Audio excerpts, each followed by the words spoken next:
আপনি একজন মা হতে পারেন অথবা বাবা। আপনি হয়তো সারাটা জীবন কাটিয়েছেন পরিবারের সবার জন্য। তাদের স্বপ্ন, তাদের প্রতিবিম্বের চাহিদা, আবদার মেটাতে গিয়ে নিজের স্বপ্ন ভুলে গেছেন। তাদের মুখে হাসি দেখার জন্য নিজের চোখের জল লুকিয়েছেন। কিন্তু আজ এই বয়সে এসে যখন একটু ভালোবাসা, একটু শান্তি আর একটু সহানুভূতির প্রয়োজন, তখন আপনার পরিবারের লোকেদের কিছু আচরণে ভুগছে, মনে কষ্ট পাচ্ছে।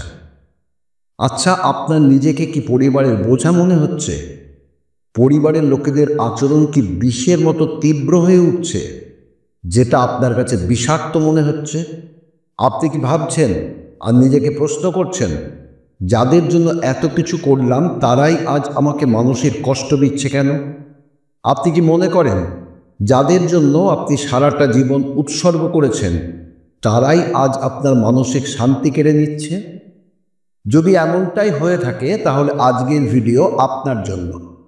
কারণ আজ আমরা কথা বলবো সেই সম্পর্কগুলো নিয়ে যেগুলো বয়সের সাথে সাথে বদলে যায়, ফিকে হয়ে যায় আর কখনো কখনো চিরতরে ভেঙে যায়। যে পরিবার আমাদের শক্তি হওয়ার কথা, সেটাই যদি আমাদের ক্ষেত্রে সব থেকে বড় দুর্বলতা হয়ে দাঁড়ায়, জীবনের শেষ পর্যায়ে এসে যখন প্রিয়জনের আচরণ ছুরির ফলার মতো কষ্ট দিতে শুরু করে, তখন সত্যি শান্তিতে জীবনের বাকি কটা দিন কাটানো কঠিন হয়ে পড়ে। তাহলে বিশ্বাস করুন, আপনি একা নন। আপনার মতো অনেকেই এই সমস্যা মোকাবিলা করে বা সহ্য করে দিন কাটাচ্ছেন। আজকের ভিডিওতে আমরা সেই লুকোনো যন্ত্রণা নিয়ে কথা বলবো।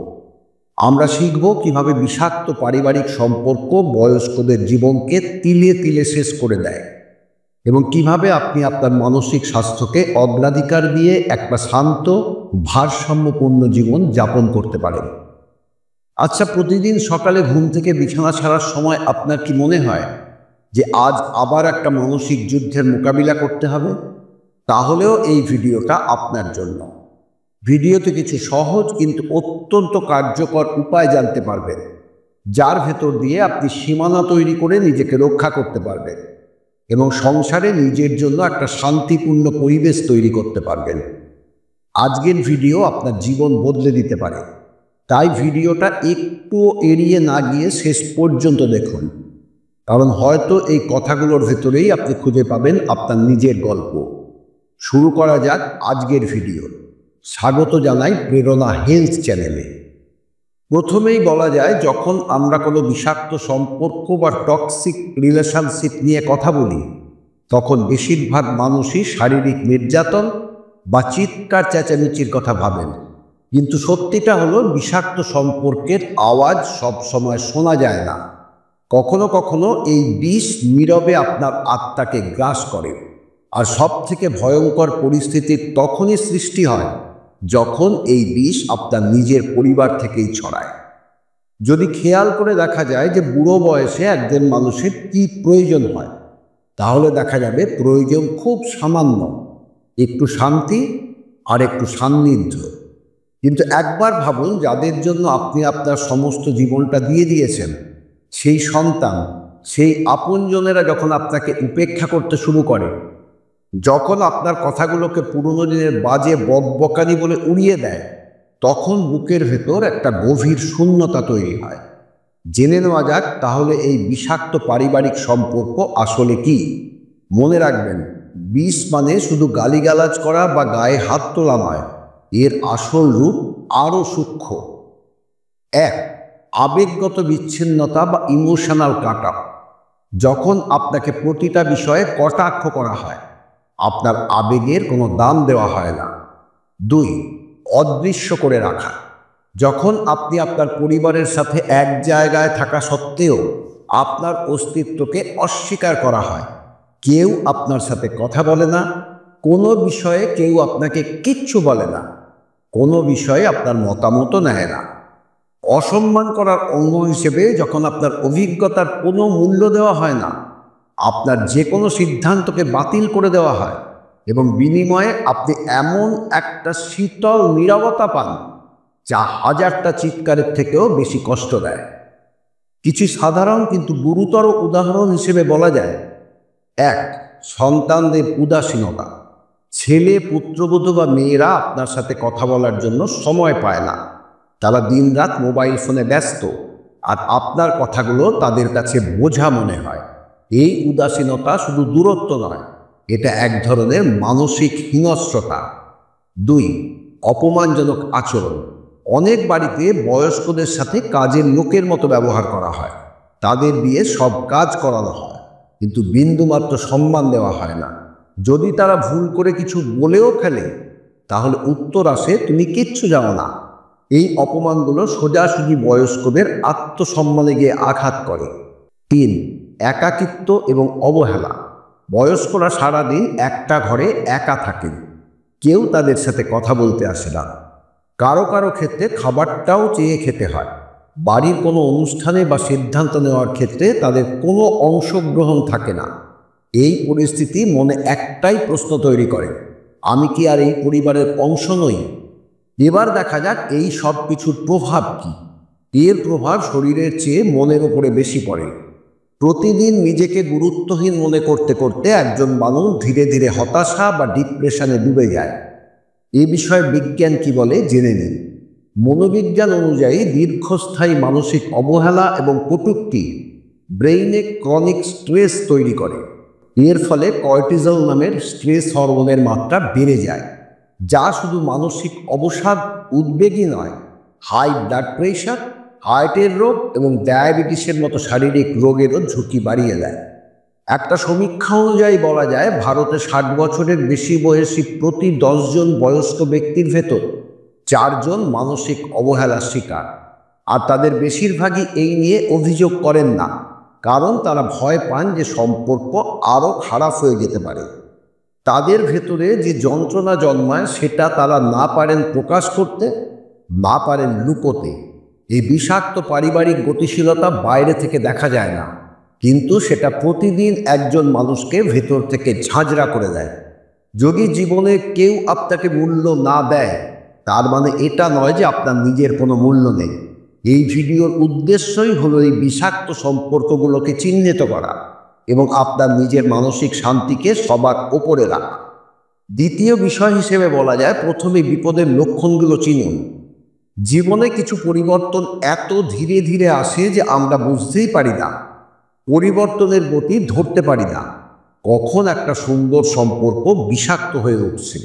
আমরা ভাবতে থাকি হয়তো আমি ভুল বুঝছি, বা এটা তো নিজেদের পরিবারেরই ব্যাপার, সহ্য করে নেওয়াই ভালো। কিন্তু এই সহনশীলতা ধীরে ধীরে আমাদের আত্মাকে ভেঙে ফেলে। তাই কিছু লক্ষণ স্পষ্টভাবে চিনে নেওয়া জরুরি, যাতে আমরা বুঝতে পারি যে সম্পর্কের ভেতরে তিক্ততা এসে গেছে এবং এই সম্পর্কটা এখন আমাদের মানসিক স্বাস্থ্যের জন্য হুমকি হয়ে দাঁড়িয়েছে। এবারে আসুন লক্ষণগুলো দেখে নিই। 1.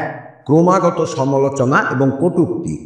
আচ্ছা, আপনার পরিবারে কি এমন কেউ আছে যে আপনার প্রতিটা কথায় খুঁত ধরে, আপনাকে ছোট করে, আপনাকে ভুল প্রমাণ করার চেষ্টা করে?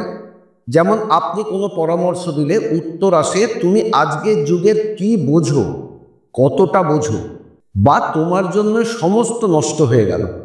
এগুলো শুধু শব্দ নয়, এগুলো আত্মবিশ্বাস ভেঙে দেওয়ার এক একটা তীর। 2. আবেগগত কারসাজি এবং অপরাধবোধ। যদি কেউ আপনাকে ক্রমাগত এটা ভাবতে বাধ্য করে যে পরিবারের প্রতিটা ঝগড়া, অশান্তির কারণ আপনি, মনে রাখবেন এটা একটা মেন্টাল গেম বা মানসিক খেলা। এর ফলে আপনার নিজের ওপর থেকে নিজেরই বিশ্বাস উঠে যাবে। আপনি নিজেকে পরিবারের বোঝা মনে করতে শুরু করবেন। 3. কথাবার্তায় দূরত্ব এবং অবহেলা। যখন বাড়ির সবাই একসাথে বসে একে অপরের সাথে কথা বলছে, কিন্তু আপনাকে দেখেও ইচ্ছাকৃতভাবে উপেক্ষা করা হচ্ছে, আপনার উপস্থিতি বা অনুপস্থিতিতে কারো কিছু এসে যাচ্ছে না, আপনাকে শুধু প্রয়োজনের সময় ডাকা হচ্ছে, এটা একটা বড় লক্ষণ যে আপনি আবেগগতভাবে সবার থেকে বিচ্ছিন্ন। 4. আপনার মতামতকে উপহাস করা। যখন আপনি কিছু বলেন, হয় হেসে উড়িয়ে দেওয়া হয় বা আপনার কথা মাঝপথে কেটে দেওয়া হয়, অথবা এমন একটা ভান করা হয় যেন আপনি কিছু বলেননি, তাই কেউ শুনতেও পায়নি। এটা আপনার জন্য একটা বার্তা যে আপনার কথার আর কোনো গুরুত্ব নেই। 5. আর্থিক বা ব্যক্তিগত সীমানায় হস্তক্ষেপ। যখন আপনার টাকা, আপনার ব্যক্তিগত ব্যবহারের জিনিস বা আপনার সময় নিয়ে অন্য কেউ আপনার অনুমতি ছাড়াই সিদ্ধান্ত নেয়, এটা কন্ট্রোল করার লক্ষণ, শ্রদ্ধার লক্ষণ নয়। আপনাকে বারবার মনে করানো হয় যে আপনার চাহিদার কোনো মূল্য নেই, আপনার সব কিছু পরিবারের সর্বজনীন চাহিদাগুলোর অতিরিক্ত কিছু। যদি আপনি আপনার জীবনে প্রতিদিন এই লক্ষণগুলোর ভেতর দুটো বা তার বেশি অনুভব করেন, তাহলে এখনই চোখ খোলার সময়। কোনো সম্পর্ক যদি আপনাকে ভেতর থেকে ভাঙতে শুরু করে, তাহলে সেটা স্বীকার করে নেওয়াই হলো প্রথম পদক্ষেপ। চুপচাপ সহ্য করলে পরিস্থিতি ভালো হয় না, বরং যন্ত্রণা ধীরে ধীরে অভ্যাসে পরিণত হয়। 3 নম্বর বিষয় হলো, তাহলে এই চক্র ভাঙবেন কি করে? বিষাক্ত সম্পর্কের সবথেকে বিপজ্জনক দিক হলো আমরা এর সাথে এতটাই জড়িয়ে পড়ি যে ভাবি এখান থেকে বের হওয়া সম্ভব নয়। আমরা মনে করি এই বয়সে আর কি পরিবর্তন করব, বা সব কিছু ছেড়ে কোথায় বা যাব। কিন্তু সত্যিটা হলো, যদি কোনো সম্পর্ক আপনাকে প্রতিদিন মানসিকভাবে হত্যা করে, তাহলে সেই চক্র ভাঙাটা আপনার অধিকার। এর মানে এই নয় যে আপনি সম্পর্ক ত্যাগ করছেন, এর মানে হলো আপনি সেই আচরণকে বন্ধ করছেন যেটা আপনার ক্ষতি করছে। আসুন জেনে নিই কিভাবে এই চক্র ভাঙা যায়। 1. নিজের সীমানা তৈরি করুন। সীমানা তৈরি কোনো স্বার্থপরতা নয়, এটা আপনার আত্মরক্ষার প্রাচীর। মনোবিজ্ঞানের সুস্থ সম্পর্কের জন্য সীমানা তৈরি করাকে একটা অপরিহার্য দক্ষতা হিসেবে দেখা হয়। জেনে নিন কিভাবে করবেন। যদি কেউ বারবার আপনাকে এমন কথা বলে যেটা আপনার মনে কষ্ট দেয়, তাহলে শান্ত কিন্তু স্পষ্ট ভাষায় বলুন, এইভাবে কথা বললে আমি আলোচনা চালিয়ে যেতে পারবো না, বা এই বিষয়ে আমি আর কথা বলতে চাই না। এটা যোগাযোগের দূরত্ব নয়, এটা শ্রদ্ধার শর্ত।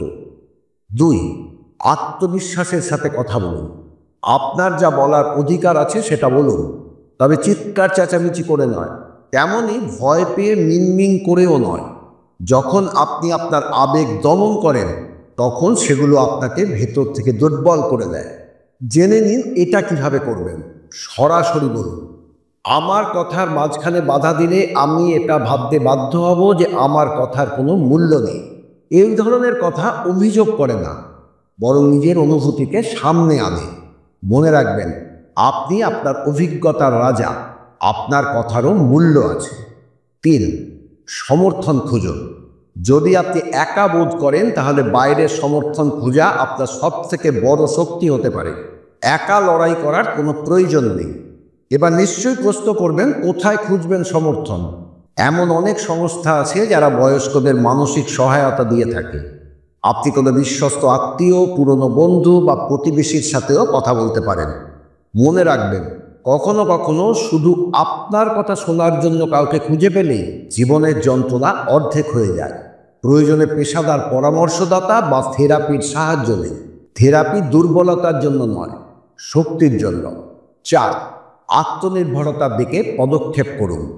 সব কিছুর জন্য অন্যের উপর নির্ভরশীলতা ধীরে ধীরে আপনার স্বাধীনতা কেড়ে নেয়। জেনে নিন কিভাবে করবেন। যদি আর্থিকভাবে সম্ভব হয়, সরকারি বা পেনশন স্কিমের সুবিধা নিন। নিজের স্বাস্থ্য, নিজের সময়, নিজের পছন্দকে অগ্রাধিকার দিন। রান্না করতে ভালোবাসলে নিজের জন্য কিছু বানান। বই পড়তে ভালো লাগলে দিনের একটা অংশ নিজের জন্য রাখুন। এই ছোট ছোট পদক্ষেপগুলো আপনাকে বোঝাবে যে আপনি এখনো মূল্যবান এবং জীবন্ত। 5. সাড়া দিলেও প্রতিক্রিয়া জানাবেন না। সব কথার উত্তর দেওয়ার প্রয়োজন নেই। কখনো কখনো চুপ থেকে মৃদু হেসে বা সেই জায়গা থেকে সরে গিয়েও নিজেকে বাঁচানো যায়। এটা পালানো নয়, এটা একটা সুস্থ মানসিকতার পরিচয়। মনে রাখবেন, পরিবর্তন একদিনে আসে না, কিন্তু প্রতিদিন যদি আপনি একটু একটু করে নিজের জন্য দাঁড়াতে শুরু করেন, তাহলে পুরো পরিবেশটাই বদলে যেতে পারে। আপনি শুধু কারো বাবা, মা বা দাদু ঠাকুমা নন, আপনি একজন পূর্ণাঙ্গ মানুষ যার অনুভূতি, চাহিদা এবং সীমানা আছে, আর সেই সীমানা রক্ষা করা আপনার অধিকার। 6. নিজেকে অগ্রাধিকার দিন। আপনার ভালো থাকাটাই সবথেকে জরুরি। আমরা সারাটা জীবন অন্যদের জন্য বাঁচি। সন্তানদের পড়াশুনো, তাদের বিয়ে, সংসারের দায়িত্ব, প্রতিটা মোড় আমরা নিজেদের পেছনে ফেলে এসেছি। আর এখন যখন বয়স এই পর্যায়ে পৌঁছেছে, তখন মনে হয় নিজের কোনো গুরুত্ব নেই। কিন্তু এখনই সময় নিজেকে প্রথম অগ্রাধিকার দেওয়ার। এখনই সময় আপনার ভেতরে সেই মানুষটার সাথে আবার সংযোগ স্থাপন করার, যে একদিন স্বপ্ন দেখত, হাসত এবং শুধু অন্যদের জন্য নয়, নিজের জন্যও বাঁচতে জানত। এজন্য বিজ্ঞানসম্মত কিছু উপায় হিসেবে বলা যায় অপরাধ বোধ থেকে মুক্তি।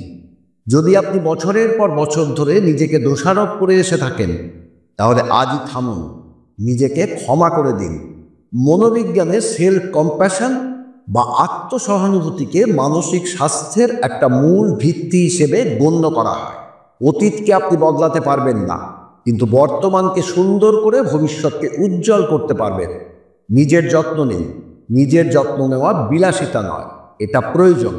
সময় মতো স্বাস্থ্য পরীক্ষা, পুষ্টিকর খাবার খাওয়া, পর্যাপ্ত ঘুম, সকালে একটু হাঁটা, এই জিনিসগুলো আপনার ব্রেইনে সেরাটোনিন এবং ডোপামিনের মতো ফিল গুড বা ভালো লাগার হরমোন বের হতে সাহায্য করে, যা স্বাভাবিকভাবেই মনকে ভালো রাখে। পুরনো শখগুলোকে ফিরিয়ে আনুন। বাগান করা, কবিতা লেখা, গান শোনা, এমন কিছু করুন যা আপনার আত্মাকে শান্তি দেয়।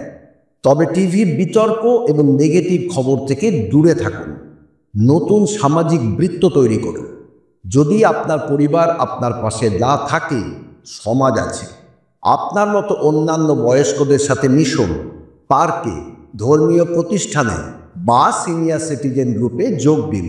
মনে রাখবেন, যাদের সাথে আপনি মন খুলে কথা বলতে পারেন, তারাই আপনার আসল সমর্থন। একাকিত্ব সবসময় খারাপ নয়। এই সময়টাতে আপনি নিজের সাথে নতুন করে পরিচিত হতে পারেন। একা থাকা এবং একাকিত্বে ভেঙে পড়া দুটো সম্পূর্ণ আলাদা জিনিস। প্রথমটা আপনাকে মুক্তি দেয়, কিন্তু দ্বিতীয়টা আপনাকে বন্দি করে ফেলে। যদি আপনি এই কথাগুলোর সাথে একমত এবং নিজে বাঁচতে প্রস্তুত হন, তাহলে কমেন্টে অবশ্যই লিখবেন, আমার জীবন আমার অধিকার। আপনার এই ছোট্ট পদক্ষেপ আপনাকে অনেক অনেক শক্তি দেবে। 5. ক্ষমা, স্বাধীনতা এবং নতুন করে শুরু করা। জীবনের দীর্ঘ পথ পাড়ি দেওয়ার পর মন একটু শান্তি চায়, কিন্তু যখন নিজের মানুষের কাছ থেকে আঘাত আসে, তখন সব কিছু ওলটপালট হয়ে যায়। কিন্তু বিশ্বাস করুন, প্রতিটা অন্ধকার রাতের পরেই সকাল আসে। প্রতিটা ভাঙা সম্পর্কের পরেও একটা নতুন শুরু সম্ভব। ক্ষমা করুন, কিন্তু নিজের জন্য। ক্ষমা করা দুর্বলতা নয়, এটা আপনার ভেতরের শক্তি। ক্ষমা করার অর্থ এই নয় যে আপনি যা হয়েছেন সেটা ভুলে যাবেন বা আবার নিজেকে আঘাত পাওয়ার জন্য সুযোগ করে দেবেন। ক্ষমা করার অর্থ হলো আপনি সেই বিষাক্ত আবেগ থেকে নিজেকে মুক্ত করছেন, যা আপনাকে ভেতর থেকে শেষ করে দিচ্ছিল। নিজের পরিচয়কে আবার জাগিয়ে তুলুন। আপনার পরিচয় কারো আচরণের উপর নির্ভর করে না। আপনি যেভাবে জীবনযাপন করেছেন, আপনার অভিজ্ঞতা, আপনার ত্যাগ, এটাই আপনার আসল পরিচয়। এখন নিজেকে সেই সম্মানটা দিন যার জন্য আপনি এতদিন বাইরে থেকে অপেক্ষা করেছেন। একটা নতুন পরিবেশ তৈরি করুন। যদি কোনো সম্পর্ক আপনাকে শুধু বিষাক্ততাই দেয়, তবে সেখানে জোর করে টিকে থাকা নিজের প্রতি অবিচার। নিজের চারপাশে এমন মানুষদের নিয়ে আসুন যারা আপনাকে বোঝে এবং সমর্থন করে। অতীতের দুঃখে আটকে থেকে বর্তমানকে নষ্ট করবেন না। প্রতিদিন সকালে নিজেকে বলুন, আজ আমি নিজের জন্য বাঁচব। মনে রাখবেন, শান্তি কোনো পণ্য নয় যেটা বাজারে কিনতে পাওয়া যায়। এটা একটা সিদ্ধান্ত যা আপনাকে প্রতিদিন সকালে নিতে হবে। জীবন আপনার কাছ থেকে অনেক কিছু কেড়ে নিয়েছে, এখন সময় হয়েছে নিজেকে কিছু ফিরিয়ে দেওয়া। যদি আপনি আপনার ক্ষতগুলোকে চিনতে পেরে থাকেন, যদি মনে মনে মেনে নিয়ে থাকেন যে পরিবর্তন এখনই প্রয়োজন, তাহলে বুঝে নিন আপনি প্রথম এবং সবথেকে কঠিন ধাপটা পার করে ফেলেছেন। আপনার বয়স বেড়ে যেতে পারে, আপনার বয়স বেড়ে গিয়ে আপনি বৃদ্ধ হতে পারেন, কিন্তু এখনো ভেঙে পড়েননি। আপনি অনেক কষ্ট সহ্য করেছেন, কিন্তু আপনি হেরে যাননি। এখন সময় নিজের জন্য দাঁড়ানো, নিজেকে ভালোবাসা এবং এমন একটা জীবনযাপন করা যা আপনার শর্তে চলবে, অন্যদের উদাসীনতায় নয়। আপনার জীবন এখনো ততটাই মূল্যবান যতটা সেদিন ছিল, যেদিন আপনি অন্যদের জন্য সব কিছু ত্যাগ করেছিলেন। এখন নিজের জন্য হাসার সময়। যদি আজকের ভিডিও আপনার হৃদয়কে সামান্য স্পর্শ করে থাকে, যদি এখানে বলা কথাগুলো আপনার জীবনের সাথে মিলে যায়, তাহলে বিশ্বাস করুন, হাজার হাজার মানুষ এই একই যন্ত্রণার মধ্যে দিয়ে যাচ্ছেন। এই ভিডিওর উদ্দেশ্য শুধু তথ্য দেওয়া নয়, বরং আপনাকে এটা উপলব্ধি করানো যে আপনার জীবন, আপনার অনুভূতি এবং আপনার শান্তি অমূল্য। যদি আপনি সিদ্ধান্ত নিয়ে থাকেন যে এবার নিজের জন্য আওয়াজ তুলবেন, তাহলে আমরা আপনার সাথে আছি। আমাদের চ্যানেল সেই সব কণ্ঠস্বরের জন্য যা প্রায়ই উপেক্ষা করা হয়। আজকের ভিডিও আপনার ভালো লেগে থাকলে প্লিজ একটা লাইক দেবেন। আপনার বন্ধু বা পরিচিত যে কোনো বয়স্ক ব্যক্তির সাথে ভিডিওটা শেয়ার করুন, যার হয়তো এই কথাগুলো শোনার খুব প্রয়োজন। আপনার একটা শেয়ার কারো জীবনে আশা ফিরিয়ে আনতে পারে। এছাড়াও যদি এখনও আমাদের চ্যানেল সাবস্ক্রাইব না করে থাকেন, তাহলে সাবস্ক্রাইব করার অনুরোধ করছি। এরই সাথে পাশে থাকা বেল আইকনটা প্রেস করে দেবেন, যাতে আমাদের পরবর্তী ভিডিও আপনি মিস না করেন। আপনার সময়, আপনার সহানুভূতি এবং আপনার সমর্থন আমাদের এগিয়ে যাওয়ার শক্তি। আবার দেখা হচ্ছে পরের ভিডিওতে একটা নতুন সত্য এবং একটা নতুন শিক্ষা ও অনেকখানি সাহস দিয়ে। ততক্ষণ পর্যন্ত ভালো থাকবেন, সচেতন থাকবেন, সুস্থ থাকবেন, সুখে থাকবেন। ধন্যবাদ।